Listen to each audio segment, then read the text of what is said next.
DFW with your hosts, Robbie and Tracy Mitchell.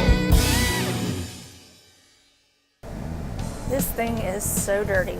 Dirty, man. My favorite car wash right here. Can you clean it? Oh yes. Can you get it done? Man, they have this $49.99 special. It's full service. They do our tires. They'll vacuum the inside. Okay, man. Hot wax. They have a lava wax. Let's go. There's Brian. Wave at Brian. Hey, Brian. Woo-hoo. Sweet tea. When we took this thing off-road, I cannot believe how filthy it is. Well, I shouldn't have took it off road, but a vehicle like this. But I know, had but it to. was so fun. I used to take my nephew, niece, and my little grandchildren through and sit in the car like this, act like it was monsters on the brush that was coming after us. Yeah. They loved it. Oh, that's cool. Neon. Lava wax. I've used this car wash a long time and I never stayed inside. Well, I'm so thankful that they've let you because you're on crutches. Yeah. I do wish I could put my hair through here one day. I do The too. driver It would save me a lot of money. Professional blowout. This is stronger than hurricane wind. It's a hurricane. So what if I put the sunroof back right? What would happen? Don't touch a button, What? please. Don't touch a Jerry? button. No, don't touch a button. What would happen? A lot. You're so grumpy. Keep your hands off of it. Just grumpy. What's the open- point of having a sunroof if you You can't open see nothing the sun when we're going through the or wash the moon? and when we're going through the hurricane. Did you bring a tip to tip these guys? They do so good. I always tip them. No, right there.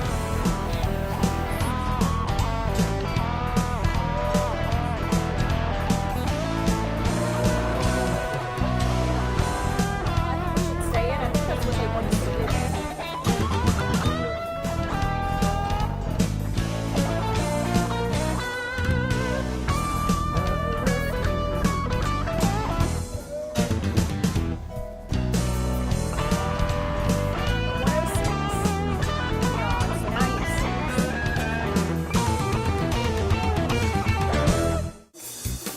I'm here today with Mustang Elite Car Wash in Grapevine, Texas. My favorite car wash. I was thinking, Tracy, you always kid me about getting my car washed.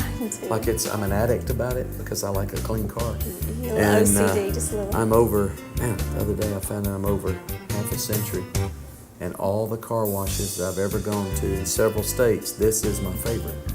No doubt about it, this is my favorite. Why? They get the job done. And they're very friendly. Oh. And they become my friends. Me and Mike's become good friends.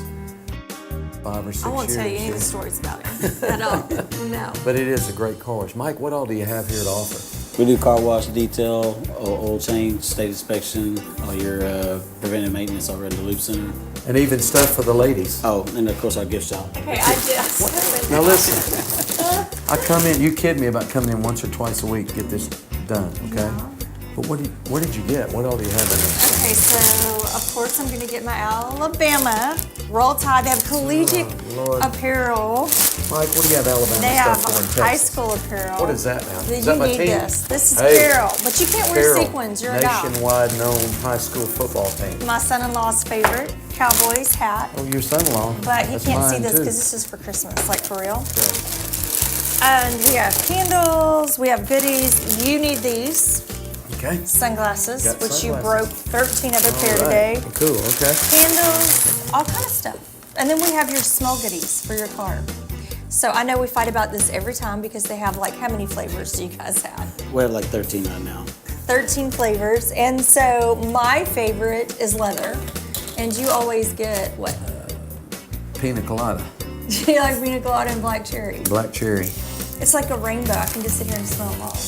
Yeah, you know what I like about these too? When you get tired of it in your car, it's just amazing how Okay, it works. that's so not funny. I love it. And then we can do this on you. Stop. No, I literally put the leather in my closet, in my shoes to make them smell good. I mean, in my car and in my shoes, so yeah. But I do like coming here because it's fun. It is a great car. I mean- Mike, how many vehicles come through here probably in a month? What would you say average? In thousands, So 5, Five. 6, 7 in there? 5 to 10, Wow. What's your record? 11. 11. car washes. 11. I'm lucky to 1,000. drive my car through once a month. Wow. All right, tell me this. What have you ever had one pull up out here, the dirtiest that y'all looked at each other like, this ain't gonna be $20-something or whatever? We've had everything from trash all the way up to the door handles inside of the person's Wait, car. what? Was there somebody living Was in that there? was Tracy? No, No, it wasn't it Tracy. No, wasn't. but literally there was a guy pulled up and he had trash all around him, all the way up to the door handles. For real. For real, promise. And then we get everything from muddy vehicles and kids going out mudding four-wheeling with just mud all over. You can't even see the outside of the car. That's awesome. Well, I wasn't exaggerating. I've always gotten my car washed wherever, and this is the best car appreciate it. wash, bar none. Thank you. And second's way down the list. So And y'all I come with him because I get y'all to are there. shop. Thank you, Mike. Appreciate you talking Good to with see us you. today. All righty.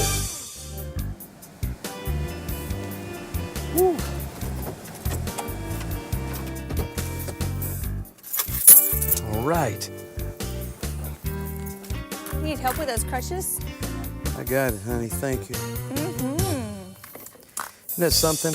11,000 cars a month, he said at times, go through that car wash. Wow. That's the most they've had, 7 to 9. They always do a super job. There's not a spot on it when they get through. Yeah. That's something. Man, it looks great. All the different type dirt and grime. He said some of them need detail. Some of them don't, just like some people's life. You know, I thought as we was going through the car wash and dealing with it, how it's just like the blood of Jesus. You know, when he said that some are, out of 1,000, some are dirtier than others, Yeah. and some need a little bit more work than others, and Yes. some need to be taken over to the other shop and a little bit more detail done with a little extra arm work, you know, Yes. and rub and scrub. But that's just like, you know, people that we deal with all the time. You know, but he made one statement I like when we was talking. He What's said, that? he said, but when they get through, they all come out the same, with the same They all cleanliness. come you know. out clean. They come out clean. It didn't matter how they started. Yes. And I was sitting there thinking, I shared with him, that's just what the gospel is all about. It don't matter where you start, it's how you finish. Yeah. So how long do you think before this thing's dirty again? Before we have to take it back in? It'll be dirty again. That's the reason I go weekly. I go weekly. Man, I'm always shocked and surprised. The things you think people pay attention to in your life, they really don't. And it's the small, minute things, the slip-ups, the good and the bad that people often catch. And Right. things that we don't even see, but they notice. It just don't matter again what you've done, as long as you get your cleansing. All right, let's go in the house, buddy. All right, let's Woo, go. Get out of the sun. It's baking in North Texas. Hot Texas. Woo. A harsh reality of life is that it's not always enjoyable. Everyone has experienced rejection, whether in the form of harsh words, unreciprocated love, loss, or betrayal. Most people perceive rejection as a negative occurrence, when in reality, rejection can be one of the most powerful tools in life. Downside Up offers wisdom, guidance, and personal application while also outlining and establishing key biblical principles that promote emotional and mental wellness. Readers will understand the importance of developing a positive and God-designed self-portrait, identify their life's purpose, and maximize their potential for success. Discover the value of godly mentors and other positive relationships, and overcome negative thoughts, fear, and lack of self-confidence. Rejection is not about experiencing loss. It is an asset for fulfilling your dreams. Downside Up by Tracy Mitchell.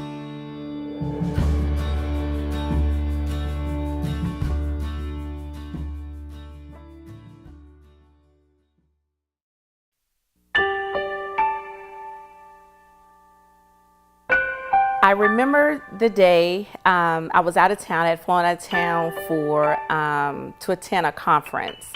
And I remember the day having a conversation with this guy that I always call it an unspoken and uncommitted relationship. And I'm going to share a little bit about what that really is when you spend many years, many days, many months with someone who is not committed to you. That was my story.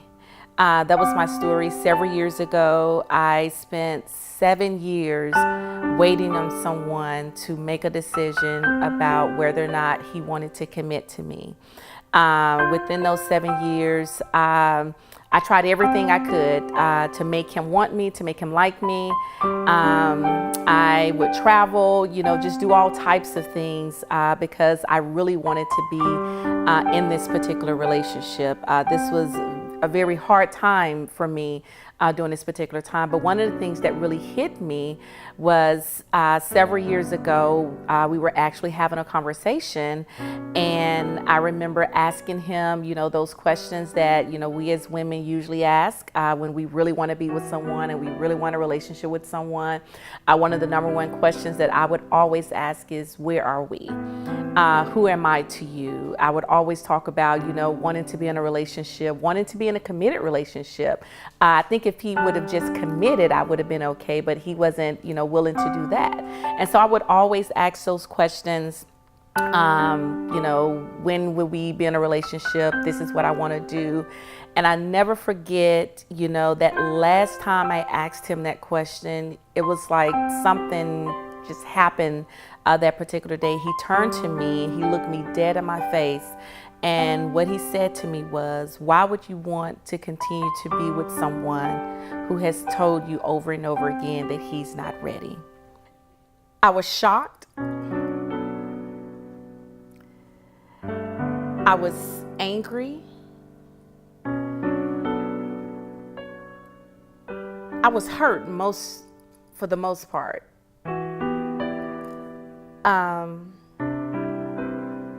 I was hurt for a very long time because I couldn't believe it. I couldn't believe how many years I had wasted. Yeah, it was hard. I was extremely upset with myself. Yes, I was upset with him, but I was upset with me. Because I had to ask myself, what am I doing? And then I had to really consider my own feelings. And I had to realize he didn't love me. He didn't care. And it really devastated me to have gone through this, because I'm the type of person that, this is not something that I usually go through. Yes, I've had my share of unhealthy relationships, but this right here was something totally different, because I had someone who looked me dead in my face and said to me, why would you want to be with someone who continues to tell you that he's not ready? That's heartbreaking. That's hurtful. And it took him saying that to me for me to walk away and say, I'm done. Out of all the years with him saying, I'm not ready, I don't want to do this, I don't want to do that, I'm never ready for a relationship, I got to do this, I got to take care of this, that statement right there was the most powerful for me. For me to really, really look at the situation for what it was and make the decision that I'm done. And I never looked back.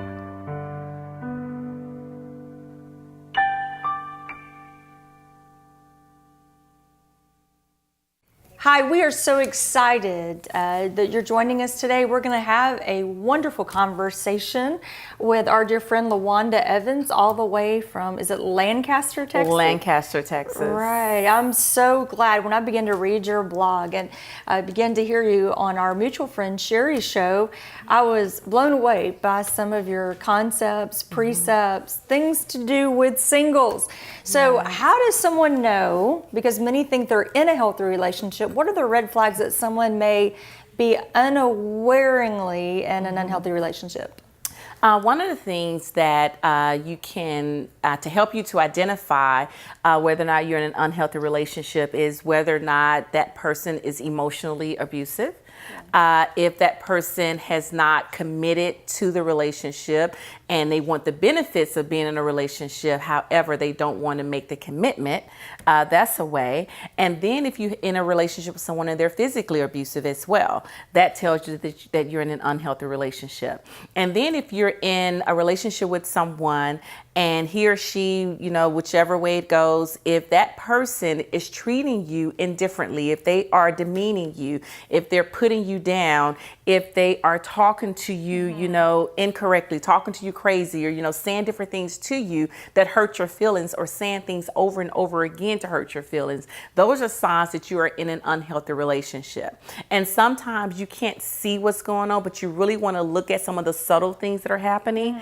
Anytime you have a goal, or there's some things that you want to do, and that person puts you down, and that person doesn't support you, that person, let's say if you are of a particular status or something like that, and every time you want to try something or you want to do something different, that person not only does he not support you, but he doesn't, give you that extra push and kind of make you self-doubt yourself. And make you feel as if you can't do X, Y, Z, or make you feel as if you're not good enough, or begin to compare you to other people to make you feel bad about yourself. So is it fair to say, because I've written a lot of persuasions on this, that those who are emotional manipulators will actually make the victim feel like the villain? Yes, that is definitely true. Whenever you're dealing with someone who is emotionally manipulating you, and that person really is emotionally unstable himself. And so one of the things that you want to look at is when they try to make you feel as if you're the wrong person, make you feel as if you've done something wrong, make you feel as if what you're doing is not right, and making you feel as if what you're doing is not good enough. And they are basically manipulating you to think like they think. And what that does is it puts you in a position where you begin to see yourself the way they see you, instead of seeing yourself the way you've always seen yourself. Always on the defensive. Exactly. And man, if you're dating someone or married that's jealous of you, that can be total chaos. Exactly. I had a question here. What is an unspoken or uncommitted relationship, or how do you know if you're in an uncommitted relationship, or in a relationship by yourself? Okay. That's a good question. When I talk about an unspoken relationship or an uncommitted relationship, that's when you're in a relationship with someone and they have not committed to you. You are in a position where you are in a relationship with this person. You're doing all the things that constitute a relationship. You're going out, you're traveling, you're doing so many things for this person, but that person has not committed to you. It's an unspoken relationship, and you're basically in a relationship by yourself. Wow. You're doing everything. He may be doing some things as well, but he has not committed. And over again, he gives you excuse after excuse after excuse. Just kind of faked it? Exactly, as to why he can't be in a relationship. And so you continue to hold on, not knowing that you're with someone who's uncommitted to you, and you're in a relationship that's really unspoken. And then it can cause all types of emotional instability down the line as well. Well, I know that you're using the pronoun he, but because I know, know right? you so well, I know that when you say he/she, because we find and we know that women tend to be even more chronic emotional and mental abusers than even sometimes men are. And I know we were talking earlier about how the term, we just fell in love. Is it really falling in love, or should there be a premise of at least some time frame of establishing a healthy friendship before you ever take the plunge and fall in love? Yes, it's very important to be able to create a friendship first. Yeah. It's important to be able to develop a friendship with someone so that you can get to know that person. You may find that you're better off as friends instead of being together in a relationship. Yes. So it's very important to be able to set those guidelines and be able to identify what is it that you want. If you want friendship, well, let's set some boundaries for our friendship. Let's not talk about dating or being together if we're going to develop a friendship. And in friendship, you're getting to know a person. You may be hanging out with that person, but you're getting to know who that person really is. And being able to develop a friendship gives you the opportunity to be you. So you said the term boundary. Give us an analogy. Let's break this. Let's just pause here and break it down for a little bit. What are some healthy boundaries? Healthy boundaries when it comes to developing friendships. There's a certain time that he or she shouldn't be at your house. Okay, like what time? Like after the sun sets and before the shouldn't be sun there. rises? Right. When the light, the sunset goes down. You look out the window when the light pole comes on. Exactly. Time to go. But seriously. So they shouldn't be at You your shouldn't home. be at your house after a certain time. All right. Wow. You shouldn't You're be talking about spending, adults too, not just I'm talking teenagers. About adults. No, I'm talking about adults Adults are and worse. teenagers too, Yes. but adults as well, because you have to know what your vulnerabilities are. Yes. And as single people, we can't act like we don't get vulnerable. Yes. We can't act like that we don't put ourselves in situations that causes us to do things that we know that we shouldn't be doing, and cause us to do things that's going to cause us to be heartbroken the next day. I heard And so, someone say, now you tell me if this is right. I hate to interrupt you, but tell me. They said your first date should be breakfast and not dinner. You know, is that it healthy? depends. It Yeah? depends, because if you're going to have dinner, let's go to a restaurant. Yes. But you have to decide, do you want to drive or do you want me to meet you there? But then you decide how you want to do that, because when you're setting boundaries and we're just friends, okay, if you're going to drive, drop me off in the front and I'm good.